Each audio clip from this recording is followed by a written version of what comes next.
Dear student, इस video में हम हमारे 5th क्वेश्चन को डिस्कस करने वाले हैं। यहाँ पे आपसे पूछा गया है what is the formal verification of cyber physical system.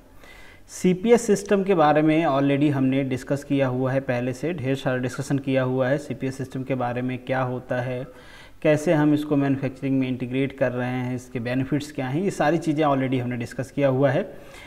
अब चूंकि हम सीपीएस सिस्टम को कहीं पे इंट्रोड्यूस करने जा रहे हैं, वो प्रॉपरली कर रहा है या नहीं कर रहा है, क्योंकि एक बहुत ही कॉम्प्लेक्स प्रोसेस हो जाता है यहाँ पे सारी चीज़ों को इंटीग्रेट करने के बाद, तो उसको वेरीफाई करना भी बहुत मुश्किल हो जाता है कि वो सही तरीके से काम कर रहा है कि नहीं कर रहा है। जो हमने स्टैंडर्ड सेट किए थे उस स्टैंडर्ड को वो मीट कर पा रहा है कि नहीं कर पा रहा है, हमारी जो रिक्वायरमेंट है वो ठीक ढंग से परफॉर्म हो रही हैं कि नहीं हो रही हैं। तो ये बहुत ही एक इम्पॉर्टेंट पॉइंट हो जाता है कि हमारे सीपीएस सिस्टम को वेरीफाई किया जाए, मतलब हमारे जो सीपीएस सिस्टम का एक्शन है उसको वेरीफाई किया जाए कि वो मीट कर पा रहा है कि नहीं कर पा रहा है। जैसे एग्जाम्पल के लिए यहाँ पे बताया गया है कि सपोज़ कर लीजिए कहीं पे आपने जो ड्राइवरलेस कार होती है, गूगल की कार, आपने उसको ऑटोमाइज़ कर दिया है, सीपीएस सिस्टम का यूज़ करके आप उसको चला रहे हो। ऑटोमोशन ऑफ द एयरक्राफ्ट कर दिया, जो एयरक्राफ्ट्स होते हैं उनका, एयर ट्रैफिक मैनेजमेंट, इन सब जगह पे आपने क्या कर दिया, सीपीएस सिस्टम को इम्प्लीमेंट कर दिया। अब सीपीएस सिस्टम वेरीफाई नहीं कर पा रहे हो, आपकी जो हमारा इनपुट है और जो हमारा आउटपुट है, जो स्टैंडर्ड आउटपुट होना चाहिए वो हो रहा है नहीं हो रहा है। अगर कहीं पे कुछ गलती होगी तो एक क्या हो जाएगा, ब्लंडर हो जाएगा। तो हमको एक मैकेनिज्म डेवलप करना होता है जो हमारे सीपीएस सिस्टम को वेरीफाई कर पाए कि इस पर्टिकुलर इनपुट पे ये स्टैंडर्ड आउटपुट आना चाहिए और इसके आसपास हमारा जो आउटपुट है रियल टाइम वो आ रहा है, मतलब सस्टेनेबल है हमारा पूरा सिस्टम सीपीएस सिस्टम अप्लाई करने के बाद या फिर नहीं है। तो यही चीज़ यहाँ पे हम डिस्कस करेंगे कि किस तरीके से हम वेरिफिकेशन करते हैं। हालांकि ये बहुत ज़्यादा लेंथी प्रोसेस है, इसमें प्रोग्रामिंग की कई सारी चीज़ें इन्वॉल्व हैं, प्रोग्रामिंग की लैंग्वेजेज इन्वॉल्व हैं, प्रोग्रामिंग के स्टेप्स इन्वॉल्व हैं, बट आपको वो सारी चीज़ें नहीं करनी है। एग्ज़ाम में अगर वेरिफिकेशन के बारे में पूछता है, किसी भी टाइप का क्वेश्चन आपसे पूछता है वेरिफिकेशन से रिलेटेड, तो यहाँ पे जो चीज़ें मैं आपको बता रहा हूँ उसी को आपको वहाँ पे लिखना होगा। आपसे स्टेप पूछ ले, आपसे मेथड पूछ ले, सीपीएस सिस्टम की वेरिफिकेशन क्यों रिक्वायरमेंट है ये पूछ ले, तो ये सारी चीज़ें जो हम यहाँ पे डिस्कस कर रहे हैं उसको आपको अपने लैंग्वेज में वहाँ पे लिख देना है समझ के। फॉर्मल वेरिफिकेशन क्या होता है? This is nothing but a alternative approach which aim to provide a proof of correctness of the system. जो चीज़ मैंने अभी डिस्कस किया कि ये एक प्रूफ देता है कि आपका सिस्टम करेक्ट है।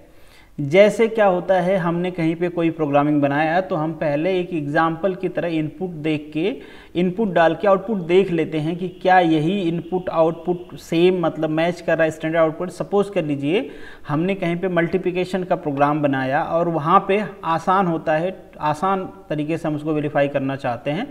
सपोज कर लीजिए हमने इनपुट कर दिया 2 × 2, इसका जो मल्टीप्लिकेशन है अब ये 4 आ रहा है। हमने इनपुट किया 3 × 3, इसका मल्टीप्लिकेशन जो है वो 9 आ रहा है। ठीक है, वेरी सिंपल, इसका मल्टीप्लिकेशन हम भी कर सकते थे, आसानी से कर सकते थे। मगर 2 को आप 10 टाइम कर दो, अगेन दूसरा 2 है 20 टाइम कर दो, इन दोनों का मल्टीप्लिकेशन करो तो अगेन उसकी जो वैल्यू होगी, हमारे पास ये प्रूफ है कि वो करेक्ट होगा। कैसे प्रूफ है? क्योंकि इसको हमने स्टार्टिंग में वैलिडेट किया हुआ है, इसको वेरीफाई किया हुआ है। अगर ये 2 का मल्टीप्लिकेशन कर सकता है सही, वहाँ पे गलती नहीं है, 3 का कर सकता है, मतलब ऐसे कोई भी मॉडल जिसके लिए हमने ये पूरा सॉफ्टवेयर बनाया है, अगर वो उसके लिए वैलिडेट करता है, मतलब उसके बड़े मॉडल के लिए, बड़े स्केल पे या फिजिकल इम्प्लीमेंटेशन पे भी वो वैसे ही परफॉर्म करेगा। तो अल्टीमेट एम, जैसा कि डिक्शनरी मीनिंग होती है वेरिफिकेशन का, वही मीनिंग यहाँ पे भी है कि फॉर्मल वेरिफिकेशन क्या करता है, आपके सिस्टम के करेक्ट होने का आपको प्रूफ देता है। अब जो साइबर फिजिकल सिस्टम है ये अपने आप में बहुत ही कॉम्प्लिकेटेड सिस्टम है, तो इसके कई सारे तरीके होते हैं कि किस तरीके से आप इसको वेरीफाई करोगे। तो यहाँ पे कुछ तरीके मैंने मेंशन किए हैं, जैसे सिमुलेशन बेस्ड मेथड होते हैं।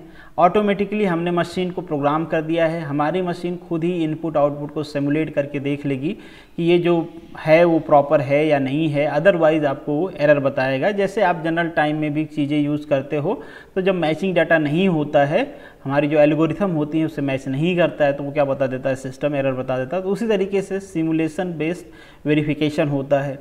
दूसरा वेरिफिकेशन होता है हमारे कंट्रोल डिज़ाइन के हिसाब से कि मतलब हमने कुछ लिमिट दे रखा है, उसके बीच का वेरिफिकेशन हम कर रहे हैं, या फिर जो हमारे पास कंस्ट्रेन है हम कंस्ट्रेन को फॉर्मुलेट करके वेरिफिकेशन कर रहे हैं। अब वेरिफिकेशन भी जो होता है आप स्टेज वाइज कर सकते हो, पूरे सिस्टम का वेरिफिकेशन एक साथ कर सकते हो, कंपोनेंट्स का भी वेरिफिकेशन होता है, जो वहाँ पे अलग अलग कंपोनेंट्स लगे हुए हैं उनका वेरिफिकेशन वैलिडेशन भी सेपरेट कर सकते हो। अगर उनके फंक्शन कंबाइंड हैं तो कंबाइंड वेरिफिकेशन भी आप कर सकते हो। तो ये पूरा वेरिफिकेशन के तरीके होते हैं, किस तरीके से आप वेरिफिकेशन कर रहे हो। ये मैंने आपको कुछ एग्जाम्पल्स दिए हैं, कुछ और एग्जाम्पल हैं, आगे चल के मैं पूरा आपको एक चार्ट दिखा दूंगा। उस चार्ट में ढेर सारे वेरिफिकेशन के मेथड, उनके करेक्टिवनेस, उनके कैरेक्टरिस्टिक्स, सारी चीज़ें मेंशन है, उनका जो एफिशिएंसी है, उनकी स्ट्रेंथ क्या है, वो आप चार्ट जितना पॉसिबल हो सकता है, आई थिंक सो 3-4 आप उसमें से याद कर लेना, आपके एग्जाम में आएगा वैसे ही टेबल बना के आपको लिख देना है। दूसरा है connecting to the real time simulation. Real time simulation मतलब जब वो प्रोसेस आपका कंप्यूट होगा, कंप्यूट मतलब रिजल्ट आउटपुट देने से पहले वो चीज़ों को वेरीफाई करके ही रिजल्ट आउटपुट देगा, ठीक है। मतलब पहले उसको वेरीफाई करेगा फिर आपको रिजल्ट डिस्प्ले करेगा। तो इस तरीके से भी आप कर सकते हैं। डेफिनेटली क्या होता है, ये आपका जो CPS सिस्टम है उसके एफिशिएंसी को इम्प्रूव कर देगा। अब जैसे कि मैंने आपको बताया ये पूरा एक चार्ट है, हालांकि इसमें बहुत सारी चीज़ें ऐसी हो सकती हैं जो आपके अंडरस्टैंडिंग से बाहर होंगी, बट आपको समझना भी नहीं है इसमें, क्योंकि सब्जेक्ट का नाम ही ऐसा है। काफ़ी हद तक इसमें जो कंप्यूटर साइंस एंड इंजीनियरिंग है वो यहाँ पे इन्वॉल्व है। तो यहाँ पे कुछ मेथड बताए गए हैं, इन मेथड में से जो भी आपको आसान लगता है वो मेथड आप यहाँ पे याद कर लेना। उसके कैरेक्टरिस्टिक्स क्या हैं वो कैरेक्टरिस्टिक्स याद कर लेना। उनके सपोर्टिंग टूल्स और टेक्नोलॉजी क्या है। अब यहाँ पे टूल्स और टेक्नोलॉजी जो लिखी हुई हैं ये ज़रूरी नहीं है आपको समझ में आनी चाहिए, क्योंकि बहुत सारी टेक्नोलॉजी हैं। इतने टेक्नोलॉजी के बारे में आप पढ़ने लगोगे, रिसर्चर भी नहीं पढ़ते हैं। रिसर्चर भी इस पूरे टेक्नोलॉजी में से किसी एक टेक्नोलॉजी का यूज़ करते हैं, या एक टेक्नोलॉजी में से भी किसी एक टूल का यूज़ करते हैं। तो ऐसा होता है, बहुत ही ब्रॉडर टॉपिक है ये। तो खैर जितना भी आपको जो भी इसमें आसान लगता है, जो भी टूल्स सपोर्ट, जो भी टेक्नोलॉजी आसान लगती है वो आप याद कर लेना। ये आप लिखोगे तो भी चलेगा, रिग्रेशन स्ट्रेटजी है, नहीं लिखोगे तो भी चलेगा, दैट्स इट। हाँ, स्ट्रेंथ में अगर आपको कुछ याद रखता है तो वेल एंड गुड, आप इसका स्ट्रेंथ लिख देना कि ये इसकी स्ट्रेंथ पर्टिकुलर जो हम मेथड अप्लाई कर रहे हैं। यहाँ पे कुछ वीकनेसेस मेंशन किए गए हैं कि ये मेथड कहाँ पे काम नहीं करेगा, मतलब एडवांटेज और डिसएडवांटेज बेसिकली, जैसे हम इनफॉर्मल लैंग्वेज में पढ़ते आए हैं। तो ये आपके एडवांटेजेस कुछ मेंशन किए गए हैं, ये आपके डिसएडवांटेजेस कुछ मेंशन किए गए हैं। डिसएडवांटेज मतलब वीकनेस और डिसएडवांटेज में थोड़ा सा डिफरेंस होता है।